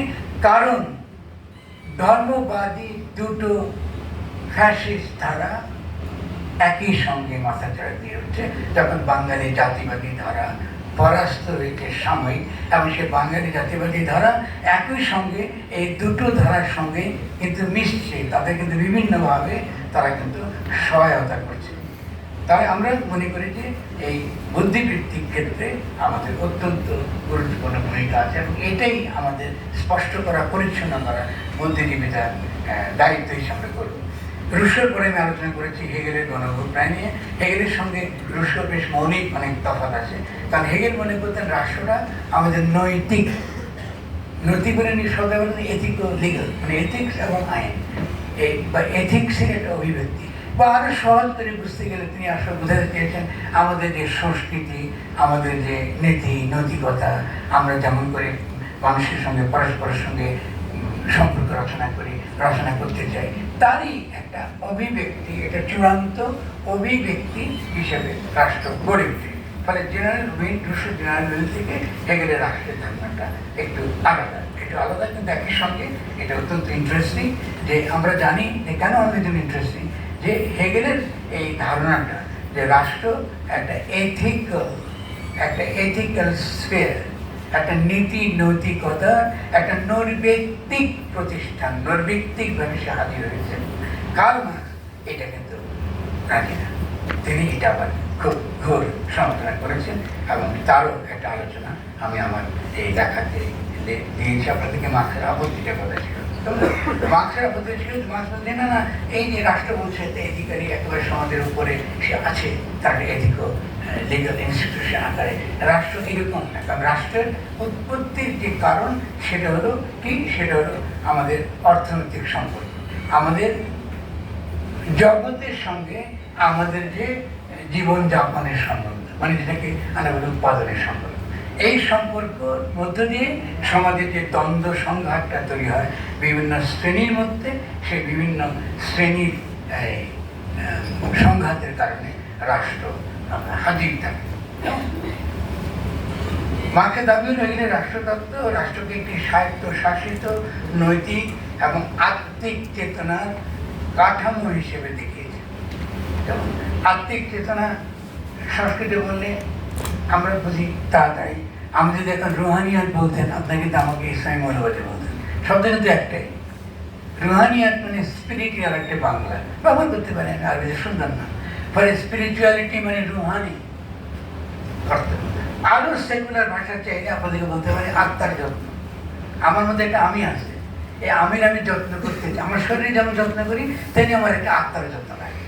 আত্মার যত্ন করে ধর্ম, আত্মার যত্ন করে আধ্যাত্মিকতা। ফলে আধ্যাত্মিকতার প্রতি যে আপনাদের এই যে একটা অনেকের আমাদের যে একটা সেন্সিটিভিটি একটুখানি কি বলে আমাদের জ্বালা পড়া আছে, এখান থেকে মুক্ত হতে হবে। আত্মার যত্ন অত্যন্ত ইহলৌকিক ব্যাপার, কারণ প্রতিদিনই কিন্তু আপনি আত্মার যত্ন করছেন। যদি আত্মার যত্ন যারা করেন না তারা দেখবেন যে শেষ মধ্যে ডাক্তারের কাছে যাচ্ছেন কি জন্য, কনসালটেশনের জন্য, এবং হয়তো বা শেষ মধ্যে বিভিন্ন রকম ওষুধ, ঘুমের ওষুধ থেকে আরম্ভ করে নিউরোসিস থেকে নানা রকম ওষুধের মধ্যে আপনি পড়বেন। ধর্ম কিন্তু আপনার আত্মার যত্ন করে, রুহানিয়ত তাই। রুহানিয়তের মানে যে কোনো স্পিরিচুয়াল মানে হলো আপনি মধ্যে শরীর এবং মন দুটো আছে, আপনার মনের যত্ন করতে হবে। মনের যত্ন করবার কিছু তরিকা আছে, কিছু পদ্ধতি আছে, আপনি সেই তরিকা এবং পদ্ধতি অনুসরণ করলে আপনার মনের যত্ন হয়। ঠিক তেমনি মনের যত্ন করবার আরেকটা অত্যন্ত অত্যন্ত ভালো, অত্যন্ত শক্তিশালী এবং সক্রিয় হাতিয়ার, এটার নাম কি জানেন? ভাবতে থাকেন। জি, সংস্কৃতি, কৃষ্টি। আপনি দেখবেন যখন মন খারাপ লাগে গান শুনেন, আপনি দেখবেন যখন মন খারাপ লাগে কেউ আড্ডা মারেন, আড্ডা কিন্তু সংস্কৃতির অংশ, বন্ধুদের সঙ্গে আড্ডা মারেন। আপনি খেতে যান কোনো রেস্টুরেন্টে, ফলে কালচার এই অত্যন্ত গুরুত্বপূর্ণ আত্মার যত্নের জন্য। বন্ধুদের সঙ্গে থাকতে চাই কেন আমরা? আত্মার যত্নের জন্য। বন্ধুকে ভালোবাসি কেন? আত্মার যত্নের জন্য। ফলে আপনারা এই সেকুলার বনাম এই কি বলে রিলিজিয়াস এরকম বাইনারি দিয়ে ঢুকবেন না দয়া করে। এগুলো বাদ দেন, এগুলো প্রাচীন জিনিস, এগুলো আজকাল কেউ করে না। আপনি প্র্যাকটিক্যালি চিন্তা করেন, যদি আপনি মনে করেন এটাকে আপনি একটা আধ্যাত্মিক কাজে হাজির করেন না, অসুবিধা নেই। তারপর তিনি তার একটা ভাষা আছে আলাদা, সেও একটা ভাষা, একটা আধ্যাত্মিক ভাষা সে ব্যবহার করে, পীর মুর্শিদ ফকির দরবেশ করে, অসুবিধা কি আছে? করুন সে। আপনি যদি সত্যিকারের বুদ্ধিবৃত্তিক ভূমিকা পালন করতে চান, সেই ভাষার মধ্যে আপনি খুঁজে বের করেন সেখানে দর্শনটা, ভাবটা কী করে লুকিয়ে আছে। বাংলার ভাবচর্চার ধারা অসাধারণ শক্তিশালী, আমাদের কোনো ধারণা নেই। অত্যন্ত ডিপ লেভেলে তার বিভিন্ন রকম তার একটা কাজ আছে, যেটা হয়তো আমার কিছু কিছু লেখায় আমি হয়তো আমাদের বলেছি, লিখেছি, বা আগামী দিনে আশা করি যে আজম যখন এসছেন এসব নিয়ে আমরা অনেক ভালো গবেষণা করতে পারবো। কেমন? এরপরে আমি যেটা মার্ক্সের পরে যেটা আরেকজনের কথা পড়তে বলবো, সেগুলো ফুকো। ফুকোর আপনি যারা ক্ষমতার কথা যারা পড়েছেন, আমি ফুকো একদম হেগেলের কথা বললো না, মার্ক্সের কথা বলে নাই, মানে নাই, একদম নতুন কথা বলে শুরু করে। ক্ষমতা কি? ক্ষমতা তুমি ক্ষমতা। ভূগোলের বোঝারে তোমার মধ্যে দিয়ে ক্ষমতা কাজ করে, তোমার মধ্য দিয়ে ক্ষমতা কাজ করে না। তুমি যেভাবে বিভিন্ন রকম চিন্তা চেতনাটা গ্রহণ করো, যারা ক্ষমতাবান শ্রেণী তার দ্বারা নিজেকে পরিচালিত করো, তা তুমি তো স্বয়ং ক্ষমতা উৎপাদন এবং এটা বাস্তবায়নের ক্ষেত্র। তোমার শরীরই তো ক্ষমতা বাস্তবায়ন এর ক্ষেত্রে। ফলে ফুকো আরেকটা দিকে আমাদেরকে নিয়ে গেছে, এবং যেটা আমাদেরকে বুঝতে খুব সুবিধা, এটা যে মার্ক্সের কাছে খুব আলাদা তার জন্য না। আমি ছোট উদাহরণ দিয়ে আমি অন্যদিকে চলে যাবো, যেহেতু আমি অনেক সময় নিয়ে গেছি। সেটা হলো এই, আপনারা যারা টেলিভিশন দেখেন, অধিকাংশ জিনিস আপনারা কিনেন কিন্তু বিজ্ঞাপন দেখে, ঠিক না? তার মানে বিজ্ঞাপন কোম্পানি আপনার মনকে ম্যানিপুলেট করতে পারে। আপনি যেটাকে আপনার ইচ্ছা মনে করছেন যে আমি একটা কেয়া সাবান কিনতে গেছি, আসলে আপনি কেয়া সাবান কিনতে যান নাই। ওই যে বিজ্ঞাপনটা দেখছেন যে একটা মেয়ে সাবান নিচে বসে সাবান ঢুলতেছে আর সে কি গোসল করতেছে, আপনি ওটাও কিন্তু মনে হচ্ছে। প্লিজ, হাসির ব্যাপার না, সিরিয়াস ব্যাপার। এটা নাই, ঠিক হবে। তাহলে আমরা কি করি, আমাদের কিন্তু সত্যিকারের সকল সাবজেক্টিভিটি এবং আমি স্বাধীন, আমার এই স্বাধীন সত্তা আছে, এটা ননসেন্স। আপনার কোনো স্বাধীন সত্তা নেই। এইটা ফুকো আমাদেরকে শিখিয়ে দেয়, এবং ফুকো শিখবার পরে ফুকো বিপদে পড়ে গিয়ে যখন ইরান বিপ্লব হলো, ফলে স্বাধীন সত্তা যদি না থাকে তাহলে বিপ্লবটা হলো কেমন? এটা গুরুত্বপূর্ণ প্রশ্ন না? যে থেকে এই যে বিপ্লবের আকাঙ্ক্ষা, বিপ্লবের অভিপ্রায়টা জন্ম হয় কোথা থেকে, কেন? যে বিদ্যমান যে ব্যবস্থা, এটা আমার কর্তাকে নিয়ন্ত্রণ করছে, আমার সত্তাকে নিয়ন্ত্রণ করছে, আমার জীবনকে নিয়ন্ত্রণ করছে, অর্থনীতি দ্বারা বিভিন্নভাবে সে আমাকে নিয়ন্ত্রণ করছে। এই বিপ্লব কেন আপনি করবেন? তারপরে কোথা থেকে বিপ্লবের ইচ্ছা আসে?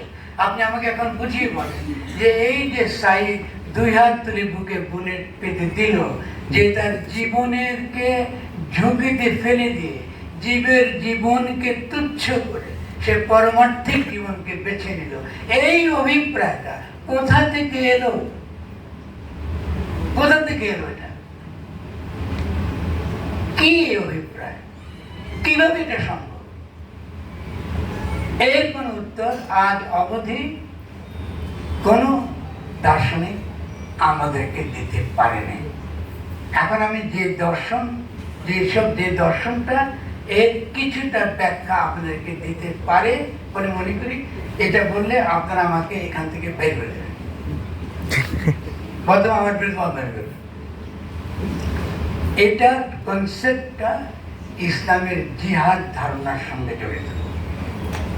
জিহাদ হলো একটা কনসেপ্ট যেখানে ব্যক্তি তার জীবের জীবনকে ঝুঁকির মধ্যে ফেলে দিয়েও তার অভিপ্রায়কে সে বাস্তবায়ন করতে রাজি থাকে। ঠিক ফুকো এটাই বোঝার জন্য ইরানে ছুটে গেছে, গিয়ে সে আবিষ্কার করলো পলিটিক্যাল স্পিরিচুয়ালিটি। এই নিয়ে আমি আমার বই মার্ক্স, ফুকো এবং রুহানিয়া থেকে কিছু আলোচনা করেছি, আপনারা পড়লে দেখবেন যে সেখান মধ্যে এই জিনিসটা রয়েছে।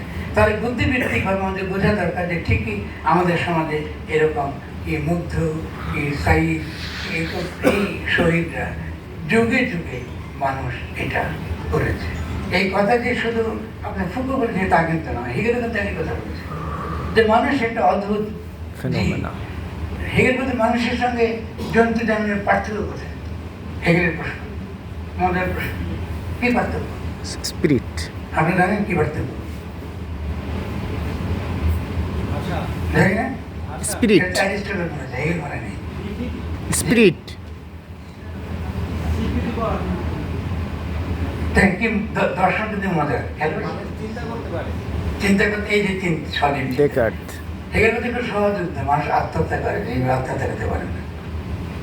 যে নিজেকে আমিকে বিসর্জন দিতে পারে নিজের দ্বারা, এটা খুব উন্নত একটা আমি যে পারে, এটা মানুষ পারে, এটা জীবের পক্ষে সম্ভব না। ঠিক আছে তো? এবং আপনি যারা আগামবেন পড়েছেন এই ইদানিং কালে, যদি আপনি একটা ল্যাঙ্গুয়েজ অ্যান্ড ডেথ পড়েন, আপনাদের এটা একটা অত্যন্ত ব্রিলিয়েন্ট একটা বই, যেখানে দেখা গেছে যে মানুষ নশ্বর এবং তার যে চিন্তা, তার যে নশ্বরতা, এই নশ্বরতাকে সে সামনে রেখে তার সমস্ত জীবনটা সে পালন করে। এমনকি মানুষের ভাষাও, যেহেতু মানুষ নশ্বর, সেই কারণে তার মধ্যে ভাষা উৎপত্তি হয়। এই জন্য নয় যে সে অমর থাকতে চায়, এটা নয়, সেই ভাষার আগেও ভয়েস যেটা থাকে আমার মধ্যে, অনাম্য অচেনায় বচন বাগেন্দ্রীয় না সম্ভবে, যে লালন ফকির যেটা বলেছে, যে যাকে আমি উচ্চারণ করতে চাই, যার নাম নাই, যে অচিহ্নিত, যদি আমি উচ্চারণ করতে চাই, আমি কিন্তু উচ্চারণ করতে পারি না, কারণ সেখানে বাগেন্দ্রীয় আমার বাকযন্ত্র কাজ করে না। এই যে লালনের দেহাত্মবাদ, কিন্তু এখানে লালনের দেহাত্মবাদ আপনারা যখন তন্ত্র করছেন, লালনের দেখুন তন্ত্র করছেন, এই যে মৌনতা, সাইলেন্স, আর এটা আগামবেন এটাকে বলছে ইনোসেন্স। খুবই দুর্দান্তময়। ওই কবে আমাদের এখানে গ্রামে বসে একলো ওই যে ল্যাঙ্গুয়েজ অ্যান্ড ডেথের তত্ত্বটা 2 কি 3 লাইনে বলে যাচ্ছে, আর আমরা ইটালিতে দেখতেছি দরজা আগামবেন, এটা তার লেখাটা বোঝা যাচ্ছে একটা বিশাল একটা বই লেগে ফেলেছে। ঠিক আছে না? এখন আপনারা যদি বলেন যে হ্যাঁ কবিতা কি এটা পারি করতে, আমি তো কবি, আমার তো একটুখানি কবিতার পক্ষপাত থাকবে, এটা দৌড় দিতে পারবেন না কবিতা পড়ে। কেমন ব্রহ্মাণ্ড ছিল না যখন মুন্ডমালা কোথায় পেলি, এক লাইনে হাইডেগার বুঝে দিয়েছে আপনার, এক লাইন হাইডেগারের যে বিং এন্ড টাইম, সে পড়ে পুরো জায়গা থেকে মানুষ কি এই ব্যাখ্যা করতে করতে পাগল, শেষও করতে পারে না বই। আর কবি কমলা তো এক লাইন খেলে বলছে যে ঠিক আছে মা কালী, তুই তো কালী, তুই তো বলতেছিস যে সবার আগে তুমি মহান কাল বা সময়েরও আগে তুমি আসছো। যদি তাই হয় মাগো, তো তোমার গলায় মানুষের মুন্ডমালা কোথা থেকে আইল, এটা কোথায় পাইলা? ফলে সময় তো মানুষের বাইরে, তো সময় বলে কিছু নাই, মানুষের সময়। দেখুন দর্শন কিভাবে কাজ করে, কাব্য কিভাবে ধারণ করে। আমি জানি না আপনি এই গানটা শুনেছেন কিনা, কমলাকান্তের অসাধারণ গান। বাংলার বাবান্দরের ইতিহাসে কমলাকান্ত অত্যন্ত অত্যন্ত শক্তিশালী একজন মানুষ। তা আমার যে মূল থিসিস, আমি এটা লাইন বাই লাইন পড়ি না, আপনার বোর হয়ে যাবেন, এটা যদি যদি আমাকে দয়া করেন, এটা যদি আমরা দেখেছি পৌঁছায় ছাপাইয়ে বা আমি একটা ঠিক করে আপনি পড়বেন। আর আশা করি আমার এই বক্তব্যটা তার সঙ্গে হয়তো যাবে, এই কথা শুনে আমি আরেকটু করবো। আশা করি আপনার আনন্দ পাবেন। আমার বিনীত যে অনুরোধ আপনাদের কাছে, আশা করি আজকে যদি এতটা বছর পরে আমার এই আশাটা যদি সার্থক, তখনই হবে যদি আপনারা আমার সঙ্গে বিশ্বাস করেন যে আমাদের আগামী দিনের লড়াই বুদ্ধিবৃত্তি এবং সংস্কৃতি। এবং আমাদের একজন মাননীয় উপদেষ্টা এখানে হাজির আছেন, তাকেও বলতে চাই যে আপনাদের মন্ত্রণালয়ের মধ্যে 2টা মন্ত্রণালয় গুরুত্বপূর্ণ, আরগুলোর কোনো মূল্য নেই। একটা হচ্ছে সংস্কৃতি মন্ত্রণালয়, আর হচ্ছে শিক্ষা মন্ত্রণালয়। যদি এই 2টাকে আপনারা ঠিক লোক বসাতে না পারেন, এই গণ অভ্যুত্থান ধ্বংস হয়ে যাবে, আমাদের আরো 50 বছর লাগবে ফিরে আসতে। ফলে সাংস্কৃতিক এবং বুদ্ধিভিত্তিক লড়াই এবং সাংস্কৃতিক এবং বুদ্ধিভিত্তিক লড়াইয়ে আমি আপনাদের সকলকে আমার সঙ্গে আহ্বান জানাচ্ছি। লড়াইয়ের ময়দানে সকলকে অনেক অনেক ধন্যবাদ। অসাধারণ।